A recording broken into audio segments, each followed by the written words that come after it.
Alrighty, thank you so much for being with me today. Today we are talking about iridology, as we always do. And I don't know what emotion is coming up for me on this today. This is very strange. Okay, getting it together. We're talking about selfies.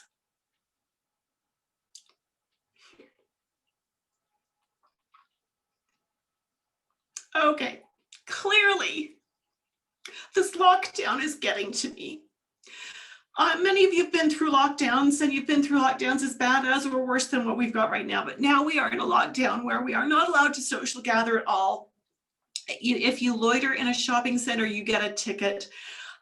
Neighbors are ratting out neighbors for having anybody over. It's just really vicious and really ugly, and it's really starting to get to me.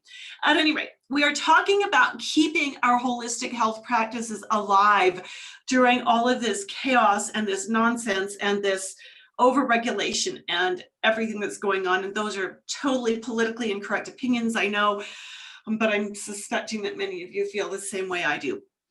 And so as we talk about this today, we are going to talk about we're going to talk about selfies and the pros and the cons of Iridology selfies. And then I'm going to show you the way that I found that works best to have my clients take their selfie photos and send them to me, so we can keep the business alive, so we can keep helping business, so we can keep helping our clients, so we can support our clients.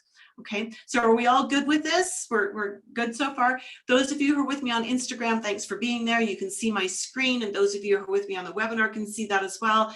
And hopefully we've got people on Facebook, but again, I'm not able to monitor the Facebook comments. I will go back through Facebook and will address any comments that people have made there as, you know, after the fact here, because there's just too much tech going on. So I'm not in my normal studio, which is my office. Actually, if you're paying attention, what you might be seeing is it looks kind of like I'm in my bathroom, because that's exactly where I'm at, because that's where I found that I get the best iridology photos. All right, so for those of you who are on the webinar and you're doing a Q&A, please do it through the chat instead, because I can't monitor the Q&A and the chat at the same time. So if you've posted a question on Q&A, please just post it through on chat. If you only want me to see it, post it through to panelists only, and I'll see it there. All right, so as we look at the question of iridology, we need to remember that no matter how we're taking these photos that we're using, that iridology is about understanding our inherent patterns to enable us to make choices about our own health. Okay, this is so important, that iridology empowers us to understand our bodies, to understand what our inherent potential is, what our parents blessed us with, and to understand what we've done with that, so that we can make the changes that we need to. We need to remember, as we do photos, that our equipment makes all the difference in the world. And we're going to see lots of examples. I've got lots of photos to show you that differences in equipment, differences in lighting, and all kinds of stuff that shows how inaccurate photography is, but it's the best we've got, so we have to roll with it. We're going to talk a lot about that today. So here we go. Now, those of you on Instagram, I apologize, I can't move my camera closer because of this really bizarre setup I've got going on for today's presentation. What we want to be able to do with a photo is we want to see the structure of the fiber really clearly, right? We want to see where the pigment is sitting really clearly. Now, for those of you who are with me live on the webinar, you can see that this is actually 3 images of the very same eye. And we can see that we've got the pigments all in the very same places. We've got what we've got is a 24 megapixel with an LED light, the image of this eye taken in 2017. Then in 2020, I got a new lighting setup for the same camera, but you can see that when we do something like change the shutter speed, that even changes the definition, and it changes the way the color appears a little bit as well. So we have to remember that when we do images, we've got to have as much control over the variables like the lighting, the light intensity, the light source. the camera, the megapixels in the camera, the distance from the eye will make a difference. There's so many variables that make photography really challenging. Also really important to remember that not only does the device you're using to take the image make a difference, but the device you are using to view the image makes a difference as well. I have on my desk, well, not right now because I've got one of my computers here in the bathroom with me, but I've got 4 computer monitors. I've got 2 monitors hooked up to my desktop computer and 2 separate laptops. I also have a small tablet and I've got a cell phone, obviously. Every one of those devices displays color differently. Even the 2 monitors that are connected to the one computer, because the monitors are not the exact same model, they display color differently. And so it's really important to remember that no 2 devices on the face of the planet will show your images exactly the same as one another. And so that means that we need to be very careful when we're using images and making the claims of before and afters, right? And I bring this up because, well, we're going to actually look at what I'm talking about in just a moment. I really prefer, if I can, to assess the color face to face. You know, literally with natural lighting. I've got a window in my office and I prefer to look at my clients' eyes if I can with natural lighting to see what the color really is, because every flashlight on the face of the planet changes the color of what you're shining the light on. This flashlight has a yellowish light. I'm going to show you an example of images done with this light, and LED is a much, it actually alters your images to be bluer, right? So we have to understand the limitations of whatever portable lighting we might be using as we are doing iridology selfies. Iridology is not about trying to change one's eye color or promoting cleanses or selling products. It truly is not. Iridology is about assessing a person's inherent potentials in their body, what they've got from their parents and their grandparents and their great-grandparents. And it's about looking at the sclera to help us understand what the person is doing with their body right now, and then juxtapose all of that with their symptoms and their diet and their lifestyle in order to help us understand where they really are and where they are going. This is so, so important. You can no more change the structure or layer of fiber or color of your iris by taking supplements or changing your diet than you can change your fingerprint by taking supplements or changing your diet. And this is really important as well. When I first started as an iridology student 40 years ago, like 4 decades, can't believe I've been at this that long. I was taught you could change the structure, you could change the color, and I have proven and left that style of iridology behind 3 decades ago. I've proven that that's not right. That's not true. It's not accurate.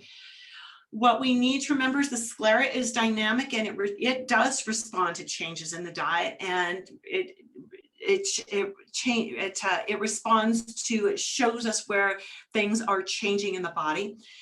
So what we need to remember is that as we're getting healthier, as we're doing the dietary work, as we're doing the lifestyle work, as we're doing what we need to, we will often see the sclera become clearer. We'll see the blood vessels disappearing. If it's been yellowish or has gray spots in it or whatever, we'll see that all fade back to white. And that's where we see the dynamic changes. If the sclera becomes whiter and brighter, it often makes the iris look like it's changing color. And you've seen that if you've ever looked at paint chips, if you've needed to paint a room in your house and you brought paint chips home, and you made the mistake of putting the paint chips up on the wall. Well, this is a great example, actually, putting them up on the wall. You looked at them in the store and they looked one color, but you put them up on the wall and it looks another color because the wall already has a color on it. You have the wall color and the paint chip color, and that wall color is going to change how you perceive the paint chip color. Is this making sense? Now, if you've done what I've done, and that is you put the paint chips on the wall, or you get a sample can and you paint, a couple of square feet, and you put those chunks of drywall up on the wall and you watch them through the day as the light in the room changes, as the light coming through the windows changes, even those big pieces look like they're changing colors, right? And so that really underscores for us the importance of lighting and how the differences in lighting change how color appears in our eyes. Before and after photos are inaccurate ways of monitoring anything in iridology, and this is such an important concept because, and we're going to look at before and after photos in just a moment that were actually done on the very same day with the very same camera, but with different technology. So smartphone photos are especially suspect. Smartphone photos are especially suspect. Paint chips clothes, how is it different? Honeybee, I'm not understanding what your question is on Instagram. If you could elucidate that, I would appreciate it. But really what it is the color surrounding the iris. So we're looking at the white of the eye, right? If that is more yellowish, it's going to make the iris look a different color. If the white of the eye is actually white, it's going to make the iris look a little bit different. Your clothes, same thing, right? If you're wearing a blue shirt and you've got blue eyes, what's it going to do to your eye color? If you're wearing a green shirt or a brown shirt, what's it going to do to your eye color? So we've got to be really aware that eye color is about reflected light, and that is important. All right, so this is the same eye.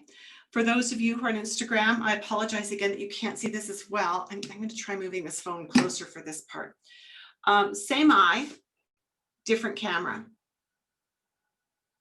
Same eye, different camera. The changes that you see in these images are not the effect of cleansing. This camera was an 8 megapixel. This one is a 24. This one had an incandescent ring flash. This has an LED flash. The difference in color, look at the skin tones. Look at how different the skin tones are. The difference in color here is because of difference in technology. Here, what looks like rarefaction actually is black splatter pigment, right? Rarefaction would say inherently inefficient and low vitality. Splatter pigment suggests that there is some very strong and very impactful action from the liver in this case, and that it is putting stress on, or will put stress on, or is capable of putting stress on specific organs in the body. Okay, and so when we look at that, again, we need to understand what is our technology and what can we do with what we see. I will tell you that in this person's case, the skin color in the left image is more accurate, and the appearance of the splatter pigment in the right image is more accurate, right? So it's important for us to recognize those differences. This is really interesting. This is my husband's eye. This is his eye taken in 2020 with a print film camera. This is his eye taken in 2017 with a 24 megapixel camera with an LED flash. This is his eye taken this morning, actually. Why did I put February 2020? Golly gee, that's the kind of morning it's been. It's actually December 2020, and taken with, no, this was taken with my 24 megapixel with a different, sorry, 24 megapixel camera with a different LED flash, with a controlled LED flash. This one, we don't have any control over for how bright it is. It's just stinking bright. This one, on the other hand, we have some control and we were able to tone it down a little bit. Did you see that a client wearing clothes makes it? Yeah, and not, so Barbara says, did I say that a client wearing contacts, sorry. Do you see that a client wearing contacts makes a difference in the clarity of the photos? Absolutely, absolutely. You cannot shoot great photos through contacts because it will add a blur layer. Contacts also have a tiny, tiny touch of a blue tint to them so that you can see them when they're in the contact case, and that will alter the color you see in the eye as well. All right. So now let's look at some smartphone images. Now these were all done this morning. These are the ones that were done this morning. Those of you on Instagram, let me take my camera closer. So this was done in the very room I'm standing in. Bless my husband. He's such a sweet, patient man. So this was taken with my 12 megapixel smartphone. my Samsung Galaxy S10 right there. We're going to play with it in a minute. And what do you see on there? You see a reflection of the lights, right? And that is one of the challenges we have. We see a reflection of the lights. We also see in here, those of you who are with me on the webinar, there we go. You see actually a reflection also of other things in the room, right? I don't even know what some of those things are. Then we thought, well, let's turn off the room lights. Let's use my handy dandy little pen light. So we used this pen light, this little mag light, and it has a very yellowish light. Then my husband said, but I've got a light that is an LED light. So we reshot his pictures with the LED light. Now, again, look at the difference in the tones. We've got the LED light is a much bluer light, or he calls it a whiter light. He's an artist. I'm going to trust him on the fact that he says it's a whiter light. And so here we go with this comparison. These were all done this morning within minutes of each other. The changes you see are not the results of cleansing, they are a change in technology. Robin says, sorry if you've already mentioned it, Judith, but will you be telling us the best camera, shutter speed, lighting is best, or decreasing order of preference since not everyone's going to have the best options? Today, Robin, we're only focusing on selfies because today our focus is on how to keep business alive. All right, during lockdowns.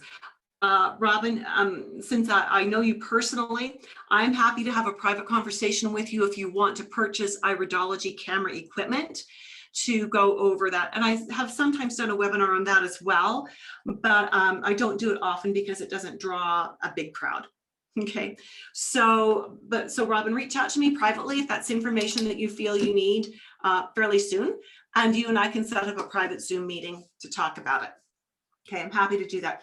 So if people can take a picture with a computer or a camera or a tablet or smartphone, I'm going to say that really smartphone. Keep it to smartphone because they're easier to handle than anything else. Okay.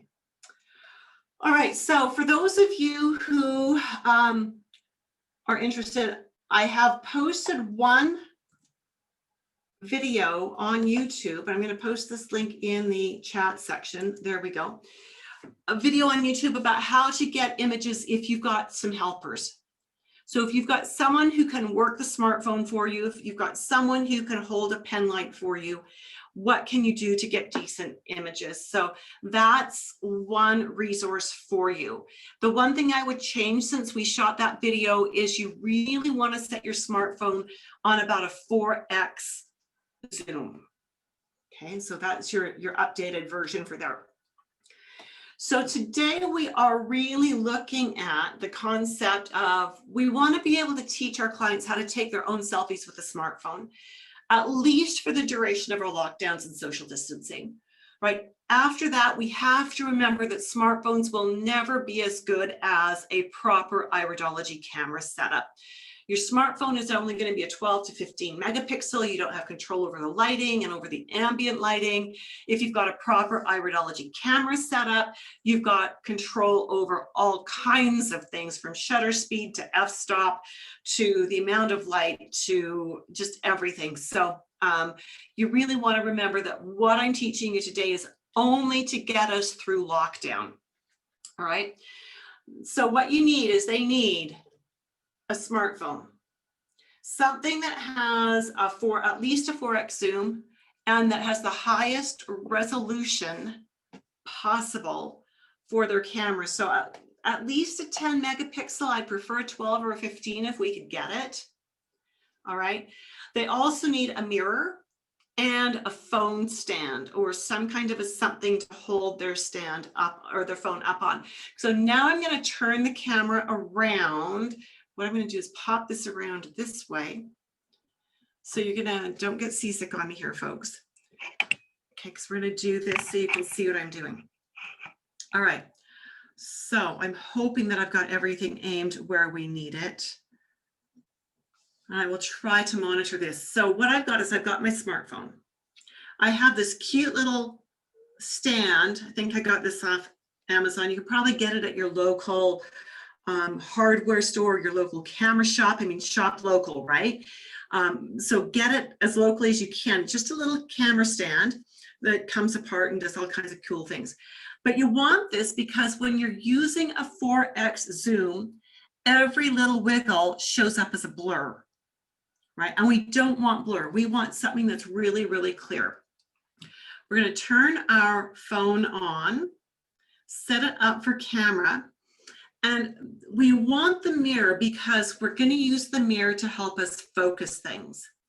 Okay, so the first thing I need to do is I need to come in here and set my camera for a 4X magnification.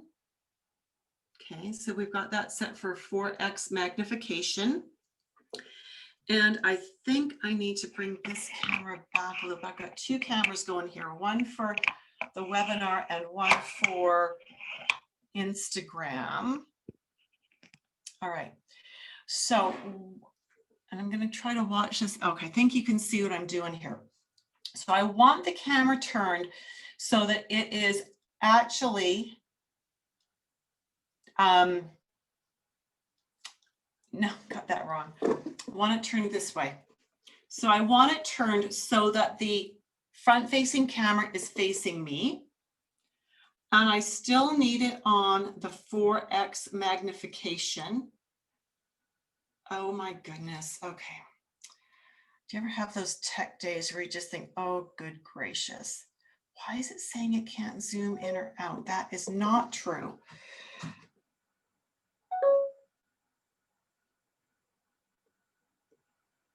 Okay, so my camera is not being helpful right now.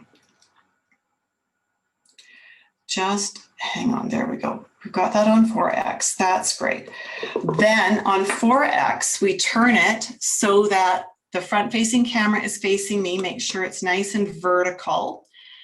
Then I am going to come in and I'm going to find my eye in the camera. And I'm using, so I'm taking a picture of my left eye. My right eye is looking at the mirror to help me tell whether I'm in focus or not. Right? And some people need to prop their eyes open. I kind of do. And this also lets me see where my button is for my camera.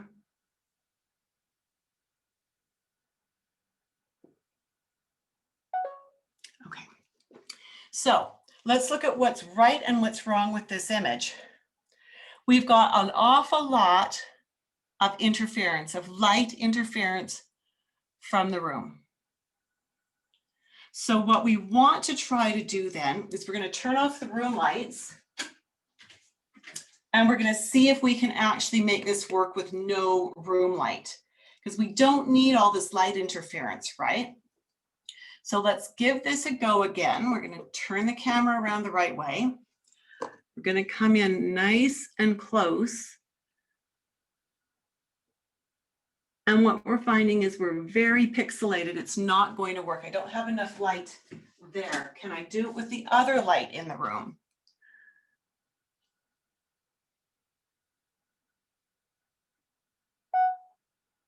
And once again, we're getting a lot of light interference from the room. So it's not a really great photo. All right, so what are our other options? Well, let's try. Now, it's really important that you see this, and you may be thinking, well, this is tedious. And the answer is, heck yes, it sure is. It is very tedious, but you don't know what setting, what your clients have available. And so you need to be able to walk them through different possibilities to help set them up properly. Okay, so let's try with a pen light.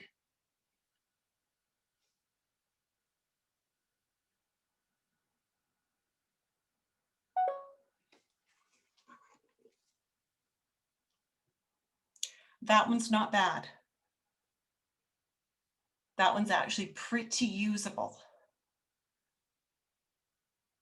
Okay, so there you go. And so that's what you have to do. It takes time, it takes patience. You have to be willing to work things through and to play with this to find the best option.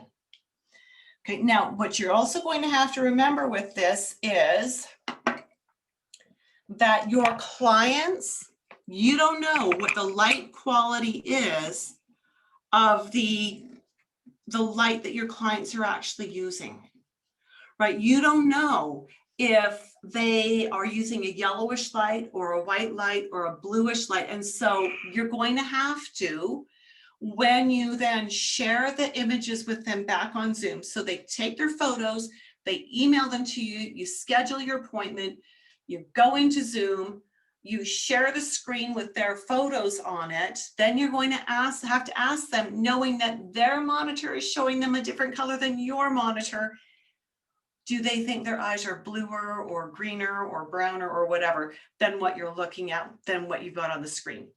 So it's not a perfect setup by any stretch of the imagination, and it never will be. And we know that.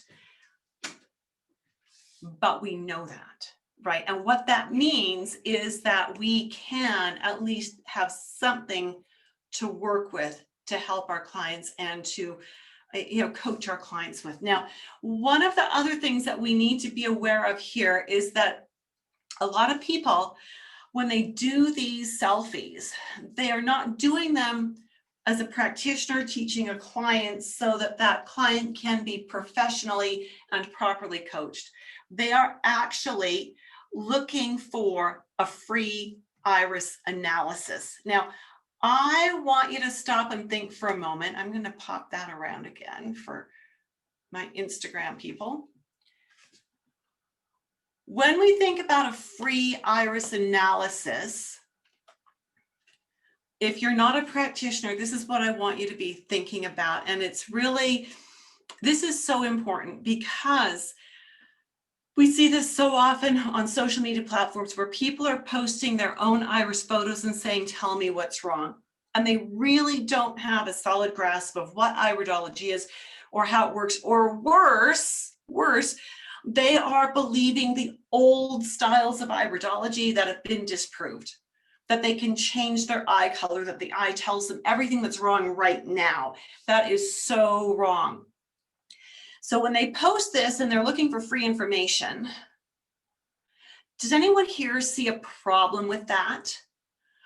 What kind of advice that you get for free about your health is it good to take? And from who are you taking it? When people are asking, so if this is you, if you're here, and I don't think anyone is, but if anyone's watching this later on and you're thinking, how do I get free photos so I can post them on this website so I can get a free analysis? I want you to stop and think, what do you know about the credentials of the person who is giving advice? Have they read a book? Have they had a weekend course? Are they certified? Do they know anything? Do they know a lot? Do they know nothing? Are they dangerous? Are they safe? And so it's really important that we remember, if we are asking for free advice, that we need to consider the source. Right now, I've had people accuse me as an iridologist and as a herbalist that if what I'm doing is so good, if it's so helpful, if I'm so passionate about what I do, why don't I just do it for free? It's holistic after all. Shouldn't it be free? Well, yeah, that kind of doesn't make any sense at all. And the reason I say that is because I have bills to pay too, right? And it's cost me tens of thousands of dollars. I could probably say hundreds of thousands by now to get the training and to get where I'm at. Who's going to pay that bill? Who's going to pay the rent? Who's going to put food in my belly, right? So I'm never going to do it for free. Also consider, do any other professionals that you know give their time away for free routinely? Like your car mechanic, your massage therapist, your physiotherapist, your dentist. My daughter just came home from the dentist today. The bill for today alone was $600 and she needs $900 worth more of work. Did the dentist say, I'll just do some of that for free? Heck no, right? And so, the electrician doesn't, so it's never going to be free. And asking for a free assessment, I think is wrong. I think it's just wrong. You're asking for someone who is trained to give you information about you without knowing who you are. They don't know your diet. They don't know your lifestyle. They don't know anything about you, and you want them to do what I call crystal ball iridology. Okay, that was my little rant for the morning. Thank you for putting up with me with that. But it's very, very, it's a strong feeling for me. I would always rather pay a professional for good information. I would always rather pay someone who has studied and worked hard. They know their stuff for their time, right? And I would like to encourage everyone to do that. So again, free assessments are not worth getting, in my humble opinion, because they're very general, they're very broad, they're going to give you so much information that you're not going to know how to connect the dots. You're much better off seeking a professional who can guide you and help you every step of the way and coach you with your health, rather than splattering a bunch of information at you. Alrighty, so free assessments, don't do them and don't ask for them. Okay, that's just kind of my brutal perspective here. Don't do them and don't ask for them. And Barbara says, I totally agree with you, Judith. Yeah, a client intake form is needed to understand the client. Thank you. Yay, me too. Excellent. So that is so awesome. Thank you for sharing that, Barbara, on the webinar. Appreciate that. So for those of you who maybe are wanting to learn iridology, we've covered a lot of territory this morning, all over the place. But if you're wanting to learn iridology and you're wondering, how do you find a good course? Maybe you like what you've seen from me so far. I'm inviting you to come to an info session to learn about the course that I teach, called the Dynamic Iridology Assessment System. It contains the IPA, the International Iridology Practitioners Association, recommended curriculum for certification, and it's designed to help prepare you for certification. The next course is starting at the end of January. So on January 7th, we are doing an info session. And very simply, you can go to iridology.education/webinar to register for that info session. In this webinar, I'm going to share with you all the details of how iridology can benefit you and your clients. I'm going to share with you what's included in the course for learning materials, how much support, what kind of support and mentoring, the support that I give you if you choose to certify. How do I help you prepare for certification? And we also talk about what the tuition is and payment plans and all that kind of good stuff. So please make sure to reach out to me on that webinar. Robin says, I assume if they take a picture with a regular camera, that it would be better than a smartphone color-wise. Not necessarily. One of your challenges with a regular camera, Robin, is they're going to need a zoom lens.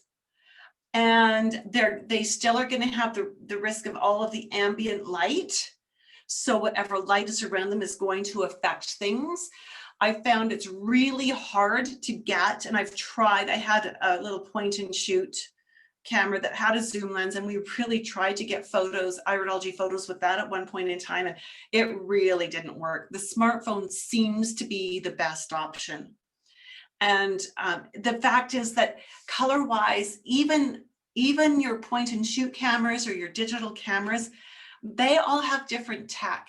I mean, some of the images that I've showed you today were taken, let me flip back through the slides here. If I can, just let me grab this. We're actually taken with the same camera, just on different settings. And so let me pop back to some different images and show you this one. No, that was not the one, this one. Okay, so what we've got in here, these two cameras, this image and this image were the same camera. The difference between the two was the lighting source, right? And look at how different they are. So it's all about the lighting source, and the lighting source will always change what the image looks like. I mean, when we were doing print film images decades ago, it also was determined by the brand of paper. We knew certain, and the brand of film, and the settings that the developing lab had their their unit set for. So there were so many variables, there was no way to guarantee that you were getting the same, that you're getting accurate color reproduction. Photography is just inaccurate that way. And so we have to learn how to work around that. Yeah, I'm glad you could see that difference. It's just a critical difference that we have to understand, we have to work around. So just wondering if anyone else has any other questions or comments. Hopefully that little demonstration showing you how to teach your clients how to get their own smartphone iris selfies to send to you will be helpful. Hopefully that will help you to actually be able to teach your clients what they need to know. What I'm actually going to do with this is, because it is recorded, I'm going to do an edit on it and pull out or edit that section that demonstrates how to do this on your own, and create that as a separate little video, and I will post that on YouTube so that you've got access to that. Dina says, thank you, Judith. I feel you. Oh, Dina, yeah, you know, it's just crazy, isn't it? Yeah, we're going to get through this. Not sure exactly how, but we will. Together, we will get through this, right? Okay, so is there anything else that I can help you with as far as Iridology selfies and how to use them to keep your business alive, how to support your clients in that direction? Are we good? All right, so assuming we are good, again, I invite you, if you've not already taken my class, and I've actually got on the webinar, I've got 3 grads from my class. Warms my heart to see you all here with me today. Thanks for being there. Sylvia says, thank you for this webinar, helpful. Barbara says, yes, thank you, Judith. Excellent. I'm so glad that you're finding it helpful. If you have not already taken my course, please sign up for the info webinar. It's free, it'll give you information. And from there, you can decide if the course is the right option for you. Hopefully we'll be coming out of this a little bit more by mid-January. Take care. Have a Merry Christmas if I don't see you before then. Bye for now.